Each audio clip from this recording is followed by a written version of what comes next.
What's up, guys? Welcome to a Week 11 edition of Film Room, powered by YouTube TV.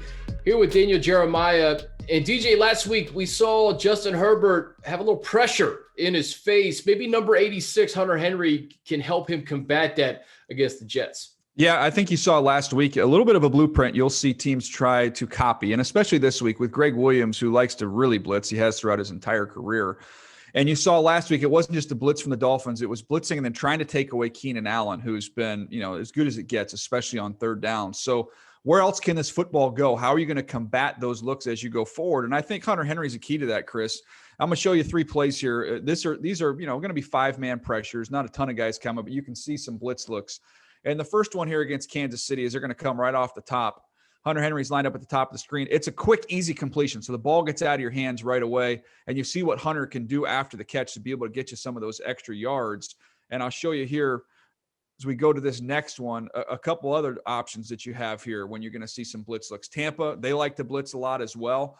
So in this one, you can set up a nice little screen. Hunter Henry's at the top. He's going to come behind the formation here. And once you get him the ball right here, you've got 3 blockers for 2 defenders, and now you can really make something happen. As you see, this ball gets dumped off here. It's an easy completion. You can use that screen game not just with the backs, but you can use it with the tight ends, and you'll see a little bit better here from the backside. You're going to see this blitz come off the top. You see 23 coming off the slot. He comes off the slot. You move the pocket a little bit here, even on a screen. You see Herbert where he lines up. He sets up outside the hash. And to be able to get that screen out there to Hunter Henry. And now you get some free, easy yards here, Chris. And DJ, sometimes we forget just how good of a pass catcher Hunter Henry is. He has under 40 yards receiving in 6 straight games, but he's asked to do a lot in this offense. He's got to block as well as catch balls from Justin. Yeah, and look, I appreciate what he does in the run game, Chris, but I think he needs more volume in the pass game. I think that'll help get this offense a little more balanced. And Herbert's done a nice job, especially in the red zone, just finding the open man. But I think between the 20s, you can use Hunter Henry in more ways. And we keep on this theme with the blitz. One of the ways you can do that, we saw the screen, right? We saw the easy completion, get the ball out of your hands, let him run after the catch. And now you're going to see with heavy personnel what you can do. Against the Miami Dolphins, we saw a lot of blitz in that game last week. But here's one example of how you can combat that. This is going to be 13 personnel, meaning you got 3 tight ends all here on the bottom of the screen. One of those tight ends is actually an offensive lineman, a 6th offensive lineman, and Scott Quesenberry. But you've only got 1 back, 3 tight ends, 1 receiver, and that allows you to kind of max protect, and you can leak a tight end out. So you're going to see Hunter Henry, who's the middle of those 3 tight ends. He's going to leak out, and you're going to see Parham, who's going to squeeze down to give you that extra protector back there. And Hunter's so comfortable in working in zones. You're going to see him navigate this zone, be able to check up, settle down right there, get big, and make a nice, easy completion here for Justin Herbert. You'll see it from the end zone here. You've got the 3. It's almost like what they call in basketball, like an elevator screen, right? He's going to take off through the middle, and then you're going to see Parham just close down there with Quesenberry and really firm up that pass protection as you've got the back, Joshua Kelly, doing a nice job of picking up here. You're going to see this. You're going to see a lot of extra rushers from Greg Williams in this Jets team. So being able to use that 3 tight end set, get Herbert just enough time and let your tight end uncover down the field. I think that's, 3 examples of how you can combat the blitz from the Jets. Get the ball out of your hands quick. Hunter Henry, those are easy throws. Use Hunter Henry on the screen game and the backs as well in the screen game. And then finally, you can max protect a little bit. Get some extra tight ends out there. Keep them in. Give Herbert a little more time to operate down the field. And DJ, I'm looking at some of these tight end lines when playing the Jets this year. Kelsey, 8 for 109 and a touchdown. Croft, 4 for 64. Shaheen, 551 and a touchdown. Jordan Reed, 750, 2 touchdowns. Ali Cox, 350, a touchdown. There are opportunities if you're a tight end to make some hay against the Jets. 100%. They're going to play a lot of young players on this Jets team. They don't have a win. They've really tried to commit to the youth there. So you're going to see a lot of rookies, a lot of first, second-year players in the secondary.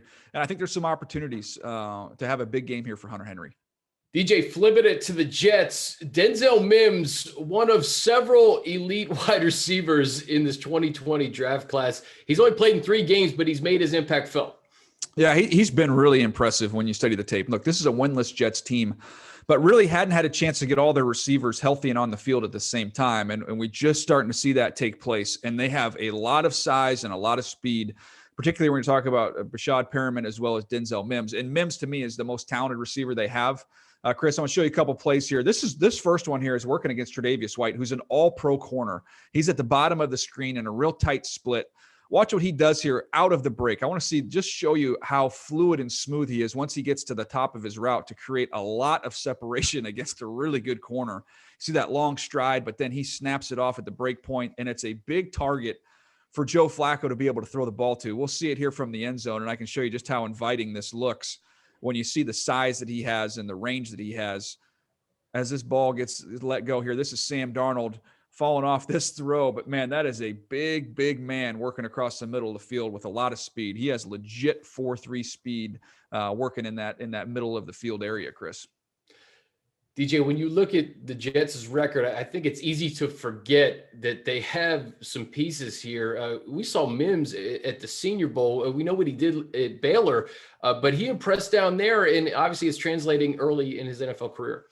No, you're right, Chris. I mean, he's been very impressive. Just hasn't been healthy and on the field. But, when he's been out there, you're seeing is provided a little juice here to this Jets team. And this last game against the Patriots, they really should have won. They had this game in pretty good spot here, but they couldn't finish.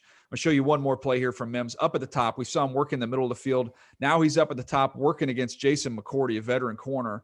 And again, watch, he gets up on him quick, and then that burst out of the break point. And then I want you to see the catch radius here. This ball from Flacco is not really well thrown, but you can see him reach out, pluck it. He's going to make him miss and get another 10 or so yards after the catch. So this is somebody the Chargers need to be aware of. I think you're going to see a lot of targets his way, and it's going to be up to the secondary to find a way to slow that down. And DJ, what does this secondary have to do to stop not only Mims, but you're talking about these wide receivers getting healthy now. Perriman is in there, Crowder, and you have a former Super Bowl quarterback throwing them the football. What's this Chargers secondary have to be ready for? Well, I think vertically. They're going to stretch them vertically. These guys can all get down the field and get over the top. They're going to let Crowder work in the intermediate areas. But when you talk about Perriman and you talk about Mims, they want to stretch the field. So to me, the Chargers this week, just keep the ball in front of you, rally and tackle, and hopefully this pass rush can emerge after being a little bit dormant here the last couple of weeks.